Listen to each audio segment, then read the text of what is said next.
As a Revit user, one of the first things you're going to have to do is collect Revit elements to modify. You need to select them. This lesson will walk you through all the different ways to select Revit elements. By the end of this lesson, we're going to know how to collect Revit elements by category, by family type, by element type, and by individual, very specific selection. With that in mind, let's get right into the rest of this lesson. Alright, in order to get started, we're going to go ahead and open up Dynamo from our Manage tab in the Visual Programming panel. In order to start this graph, we're actually going to use our template from an earlier lesson that is included in the dataset if you need it, but if you followed along, you should have it mapped in your samples folder in the bottom right corner of your Dynamo screen. As a reminder, you can go to the samples folder and create a template with an exclamation point in front to force that to be at the top. I'll go ahead and click on this now. You can open that file from the dataset as well. In order to get this going, we'll go ahead and do a save as of this template. And in this case, this is lesson 3.1, so I'll just name this 3.1-working. And with that, we can see that we've saved and we're good to go. So as a Revit user, you're going to need to select Revit elements to work with. You want to either extract data, update parameter values, do counts, or a whole variety of things. We're going to cover all the different ways to do that in this lesson. So anytime you're interacting with Revit in Dynamo, you will navigate to the Revit category in the library. Under this category, we have several different element types, categories, and pretty much anything you can access in Revit available to us. In addition to those specific element types, we have a whole category that's titled Selection. So if we navigate into this category, we'll see that we have quite a few nodes available to us. As a reminder, each one of these entries in the library is a node that we're able to use in Dynamo. And if we scroll down, we'll see that there's a whole variety of types. In the case of selection nodes, these are indicated by a yellow line and a little lightning bolt. These are action nodes. These commit an action on the model for us to be able to use those elements. It's one thing to keep in mind. Other options available to us, and we can navigate to another category to see this, are query, and we also have one for create, which is that little plus sign. So plus sign that's green is create, yellow lightning bolt is action, and question mark is query, where we retrieve data from the Revit model. That'll come into play more as we get into further lessons in this tutorial. So we'll navigate back to selection and we'll see that we have a few options available to us. So the first kind of collection that I want us to emphasize would be a collection. So if we're wanting to work with all of the walls in our Revit model, for instance, that are placed, we would want to collect those. In the UI, this is typically done by either a filtered selection, so I would do a crossing window, navigate to my filter, so once it navigates to that, we'll do check none, and we'll select all of our walls. In this case, I did a isolated selection within this view, so it's only walls that are visible in this view. If you went to a 3D view, you can select all of them in that way. Another way is you can select a wall, right click on it, and you can say select all instances of that specific wall. A few different ways to do that.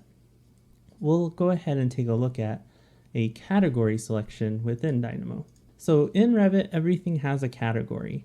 Categories are walls, doors, windows, rooms, all those different categories you're used to seeing in your object styles dialog. In this case, we can see that we have a categories node available in our library. Let's go ahead and place that now. This categories node looks a little bit different than a few of the others that we've seen. That's because this is a UI node that allows for a selection of a specific category from a list. So if we click on this, we'll see that we have every category available to us in our current Revit model. This includes subcategories, and those are indicated with that dash sign between the major category and the subcategory. That's how you can kind of tell. You can also type in letters on your keyboard to navigate through. In this case, I know we want to work with walls, so we can go ahead and select that. And this node will allow you to preview the output once it runs. I want to emphasize this at this point. Dynamo by default wants to be in manual run mode, so it doesn't update on the fly. That's indicated in the bottom left corner of our workspace. We can see that we're in manual run mode at this time. We'll go ahead and toggle that to automatic. That way these changes happen live. In later lessons when we're updating our Revit model, we'll be a bit more specific with that run mode. So now you can see that we have walls selected. In this case, it's just one entry and it says walls. I actually pinned the output as well by clicking that pin icon. At this point, this node hasn't done anything else except for picked a very specific category from the Revit model. In the case of actually performing that select all on walls, we need to use another node. That node is also in our selection category and it's called all elements of category. If we go ahead and place that, we'll see that this node takes an input of category and it outputs elements. And if you hover, the description should tell you that as well. It gets all elements of the specified category from the model. So in this case, we can go ahead and click on the output port of categories, make that connection to the category input, and we'll see that we have 180 walls in our model. These are placed walls, these aren't wall types. That's one thing to keep in mind as well. In order to make this a little more interesting, you don't have to do this part. I'm going to go ahead and come in and add another wall. I'll add a couple more walls. Do that sparingly though, because sometimes changes can take a while to refresh. Dynamo is kind of interesting in how it works. It latches onto your current Revit model and it watches for changes. So if you were to change Revit models, you won't see that change update on the fly as well. One thing to keep in mind. So with that, we have all instances of walls placed in our model.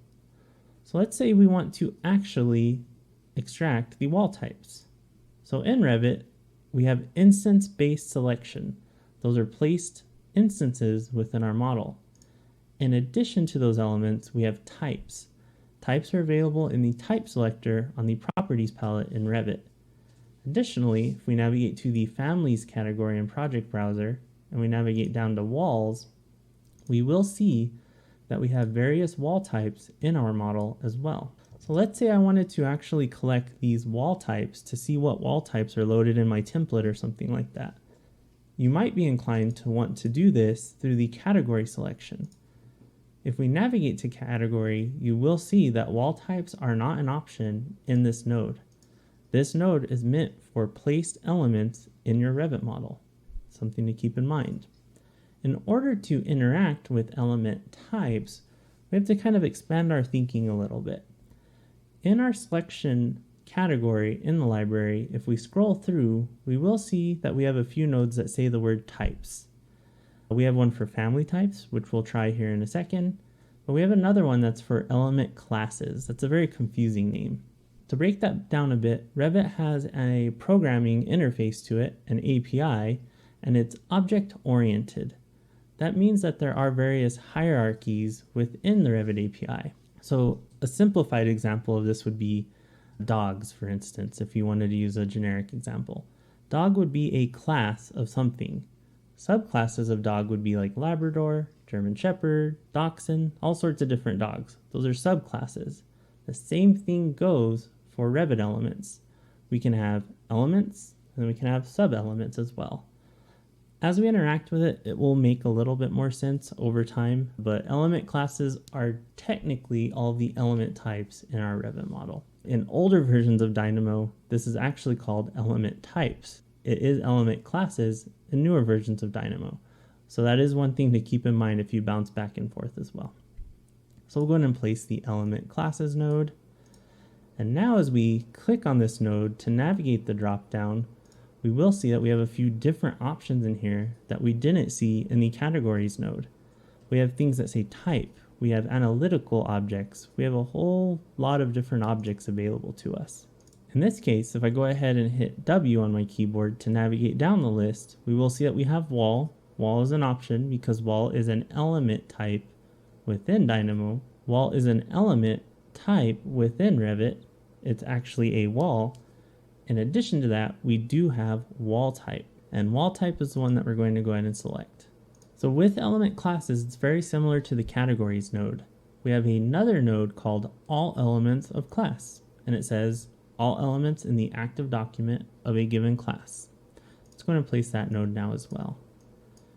And now you'll see that it's expecting a class, and our element classes node is outputting a class. These look a little bit different than the category as well, and that's because this is an internal Revit type at this point. Little confusing, but this is how you start to access some of those things that are a little more down into Revit. If you remember, we were in the project browser looking at wall types. So now we're going to make this connection from element classes to all elements of class. Once again, Dynamo's in an automatic run mode, so we see all of our different wall types getting selected. In this case, this model has 32 wall types loaded in it. And right now it outputs it with a name of wall type in this preview. We can start to extract data from that as well, which we'll see in the next lesson. But for now, that is a valid element. In Dynamo, any valid Revit element has a green element ID next to it. That's one way of knowing what kind of object type you're working with. So if you're ever curious if you've retrieved a valid Revit element, check for that green element ID. Additionally, if you kind of stack your windows a bit, you can actually click on these element IDs to navigate to where they are in the Revit window. Pretty handy for debugging Dynamo graphs and checking what you're selecting as well.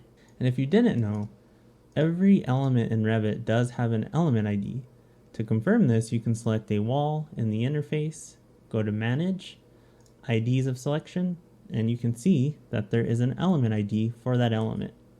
I like to think of element IDs as kind of like the driver's license of all the elements in Revit. They also have another property called unique ID, which is more like it's social. And the reason being, element IDs can change and unique IDs are less prone to change. So that's something that's kind of interesting that we'll get into when we start selecting these elements to change values. All right, so we've selected all of our wall types. Just for fun, if we click on this drop down and we click on wall, we will see that it's selecting the same amount of walls as the category selection. So in this case, this one's selecting the placed walls because that is the element that we're accessing, which is a wall. So those will match. So it's kind of a preference thing from that point. I'm going to navigate back to wall type. And we'll see that we have those two selections fulfilled now. What we'll go ahead and do is we'll go ahead and group these as well. So I'll just hit Control G on my keyboard on all of these selections. And we'll collapse these previews. And those are our first selections complete. So as mentioned, family types are another option that we're working with. So a family type selection, we can mimic this in the interface as well. Let's navigate to, let's find a door or something. If I right click on a door, I pick this door for instance, and I say select all instances in the entire project. That's an all elements of family type selection in the UI. You can do that in Dynamo as well. This is really great for whenever you know a certain family type you're targeting to update. You can be very specific with it. In this case, we can see that we have 63 of that door type in our model. Let's verify that with Dynamo. So family types is a drop-down node as well, available in the selection category. We'll go ahead and place that. And that door type, let's find the name of it real quick. It's M single flush, and it's this 915 by 2134. And we'll find that in the drop-down. So you're gonna have to scroll through because this is every family type loaded in the Revit model. That's a pretty big list because it is literally every family type. And we'll find the one that's 915 by 2134. And there we go. So now we have that selection done. I'll go ahead and leave that on the screen zoomed in so that way you can pick that same one. As a reminder, we're in the advanced sample model, which is also included in the dataset, but it ships with Revit as well. That model's nice because everyone has access to it. So it's just kind of the standard for all these lessons. So now we'll see that we have a family type selected. Has a green element ID because that's a valid Revit object, and we want to collect all of those family types. Back in our selection category in the library, we will see that we have an all elements of family type node. Let's place that now. Once again, the input says family type for the all elements of family type node, and our output of family types says family type. Let's tie those in now. And with that selection complete, let's go ahead and expand Dynamo. We will see that we have 63 instances of that family type selected. As you may recall, that should be the same as what we have in Revit. So that right-click selection, select all instances and entire project, that is also 63. So that's going to be that same selection that you use pretty often in the Revit UI, but in Dynamo. So now if we were to want to update these parameters, which we'll do in our next lesson, that's very doable. Collecting family types in this way is great for when you need to delete family types that aren't used anymore as well. So there's a lot of different options here for that node. What we'll go ahead and do is we'll drag these two nodes right into this group. And we'll scroll down. And this is our collection methods. So let's do whole collections. The next set of selections that we have available to us in Dynamo are individual, very precise selections. These ones are really nice because you could build graphs that start to interact with individual elements and do really interesting interactions that way. These nodes all typically start with the word select because that's prompting the user to select something. So if we scroll down, we'll see that we have a few that are geometry nodes as well. We'll talk about those in a second, but we have a select model element, select model element by category. So this is kind of a crossover node where drop-downs start interacting with selection nodes, which is really nice. We have select model elements, plural, select model elements by category, a few more geometry nodes, and then we have some other selections as well. Let's go ahead and place the select model element node now to see how this one works. Once again, a different looking UI node currently tells us nothing selected. So with this node, if you click on select, it will prompt you to select something in your Revit model. As you can see, our project browser is grayed out because we can't select anything in there, and we are in a selection mode within Revit. Let's go ahead and select a wall. So I'll select this wall right here. Back in Dynamo, we will see that we have a valid wall element selected. Once again, we are in Run Automatic, so we are going to see those changes happen live. So that's a really nice way to pick one element from a model. If you wanted several elements, you can also do that with the select model elements, plural. So we'll click select. And this one is actually a crossing window selection, so it's a little bit confusing. So if you were to come and try to pick single elements, it wouldn't work. So you actually have to kind of cross over them. Remember, in Revit, a left to right crossing window, you need to fully encompass the elements. A right to left crossing window will grab everything it touches. So that's mimicked with this node as well. So we'll just pick a bunch of elements. It doesn't really matter with this node. And we'll see that I pick some grids, a wall, some different doors. I picked a room, a few rooms, some curtain panels, some mullions, a whole lot of elements. That selection is fairly sloppy. You will see that you don't use that one as much, but it is in there if you want to be kind of quick with your selection. Another selection method is to isolate down by category. Anytime I build Dynamo graphs, if I know that I'm building a graph that updates room elements based on data or something like that, I'll ensure to filter my selection down for my user if I'm building a graph for someone. That's achievable through these select model element by category and select model elements by category nodes. Let's go ahead and place a select model element node now. So as you can see, this is now another UI node. It looks slightly different, but similar to previous ones, and now interacts in different ways. So what we can do is if we click select with nothing selected on the dropdown, it's going to not let us select anything. This node's special because it has a categories dropdown embedded within it. So if we scroll, we'll see that we can start to isolate down to all the categories that we saw earlier in the lesson. In this case, let's filter down to rooms. Rooms is a pretty popular one for workflows. So we'll find rooms, we'll pick the rooms category, and now when we go to select, I'll minimize Dynamo, it's going to let me select a single room because we picked select model element by category. So now if you hover on walls or grids or tags, it won't let you select those. It's waiting for a room selection. This is a really great node because you're controlling some of the errors you might get if someone picked a wall or something if you're targeting rooms. And now we'll see that I selected a room element with that node.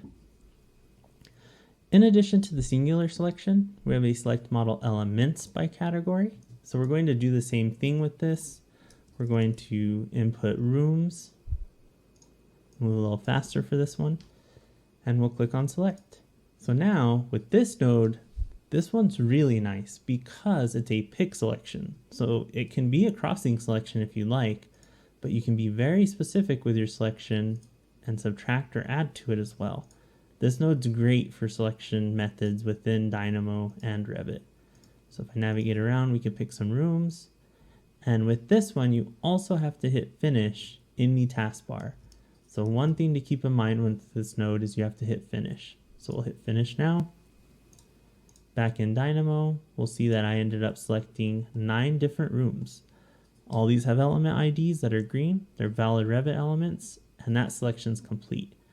This node's going to be one that we use the most in later lessons when we build sample graphs for selecting Revit elements, because it's also compatible with Dynamo Player, which we'll talk about in a later lesson as well. These instance-based selections are really great, and you'll find that you use these a lot for things like Dynamo Player or generative design down the line as well. So with those complete, we'll go ahead and select all 4 nodes, press Ctrl G for group on our keyboard, and we'll title this individual selection. The completed sample file is available in the dataset with groups, and it's fully annotated, so you don't have to worry as much about what you're titling these groups. The next set of individual selections don't use a select model element method where you press a button. They're drop downs that are individual selections. They're pretty interesting because they interact with other UI nodes, but they're just really useful for a variety of reasons. And we'll go ahead and navigate through and place all these nodes all at once. One that we've already looked at that was a individual selection was the categories node. The element classes node is as well. Those are pretty good, but they don't select real Revit elements. They select something that's internal. So let's go ahead and scroll here to the right, and we'll look at a few of these nodes. So in our selection category, in the library, we will see that we have a floor types node. The description says all floor types available in the document. You will notice that in our library, we don't have a node that says all floors of type. That doesn't exist. You would have to use, I think, custom packages for that as well.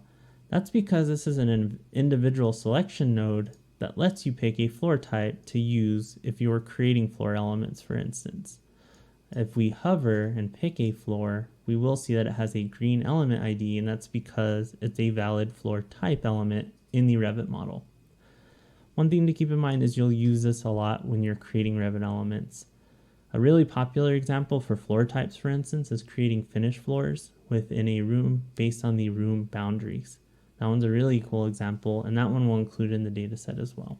With this floor type selection, you can use it to filter against collection methods, which we'll look at when we sort and group elements, but generally speaking, it lets you just pick a floor type. In addition to this floor type node, we have a levels node, which provides access to every level in our Revit model. This one's really nice whenever you want to move elements between levels. So this one doesn't really do collections. It's more an individual selection. And as before, it has a valid Revit element ID because that's a valid level. In addition to floor types, we have roof types available to us. So that's another selection node for if you're creating roofs with Dynamo, which you can do. We have a wall types node, so we'll scroll down. This provides access to every wall type in the model. So as you remember earlier, we had 30 something wall types. There's going to be 30 something wall types for selection within that node.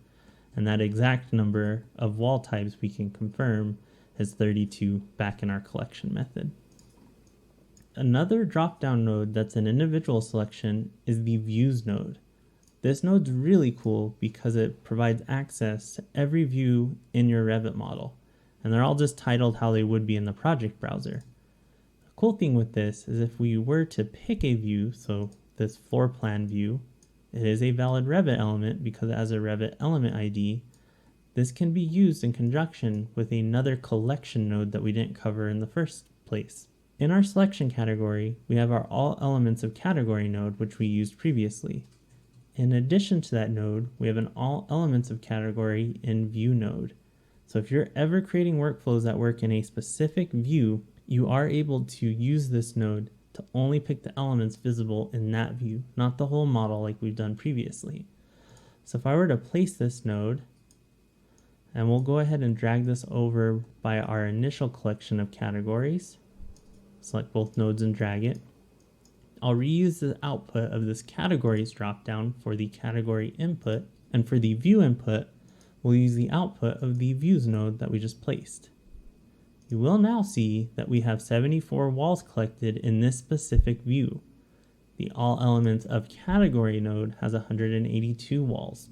That's because we're being very specific with our selection. This is really important to keep in mind if you're doing something with rooms and you know that you want the person running the Dynamo graph to be in that view. You prompt them to run it in that specific view, and then they're able to collect those elements as well. There are other ways to get the current view from the model, and we'll cover that as well. In addition to all these element-based selections, there are several geometry-based selections. Those will pop up as we go through the examples.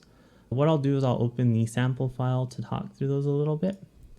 So I'll go ahead and hit yes to save this file. We'll open the end file, and we'll see that once again we have all of our selections placed for us, and they're all annotated and everything. But we do have a few geometry selections available to us. We have the ability to select edges or an edge from a Revit element. This is really nice if you want to pick top edges of walls or something like that. Same thing goes for face selection. You can pick a face of a wall and place Revit families on it. That's something that's pretty popular to do. You can do that with point on face. Reference on element is for if you're going to start doing dimensioning workflows, so actually creating dimensions with Dynamo. That's doable and you need references to do that. And UV on face, we're not going to get into in these lessons, but that lets you start to place divided adaptive components on faces. That's what that one's built for. We won't cover all these nodes in this series, but I thought they were at least worth mentioning, so that's why they're in this sample file. An additional node that's included, it's not really a collection or modifiable selection by the end user, but it's really nice that it's included. It collects all your rooms based on their status. So if you might or might not realize in Revit, you are able to collect rooms. Rooms can exist. This node starts to help you clean those up pretty well. So if you have unplaced rooms in your model that were deleted previously that you don't need, you can collect those really quickly now. So that's what this node does. It's a bit special. You'll use it in specific cases. If you have rooms that are not enclosed, it'll start to select those. So let's make that scenario happen now. So I'll just drag this wall. You don't have to do this part, but I'll drag that wall out. We'll see that this has multiple outputs. So that's kind of a new output type for us as well. That means that we have these little brackets that we can click on to collapse them. And this node, in order to refresh, you actually have to create a new copy of it. We'll press run. And then we'll see that we have a not enclosed rooms list. So in this case, I unbounded 4 rooms by moving that wall. So what I changed had big impact across my whole model. That's because I dragged a wall that goes up through level 3, I believe, on this sample model. So if we navigate to the second floor, we'll see that that wall is missing.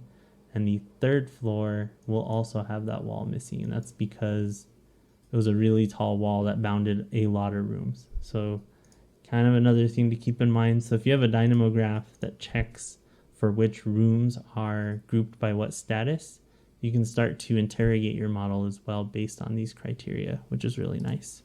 All right, there we have it. With that complete, you now have the basis for collecting Revit elements from the model. That includes instance-based selection, which are placed Revit elements, type-based selection, which are things loaded in the project browser. It's an easy way to put it.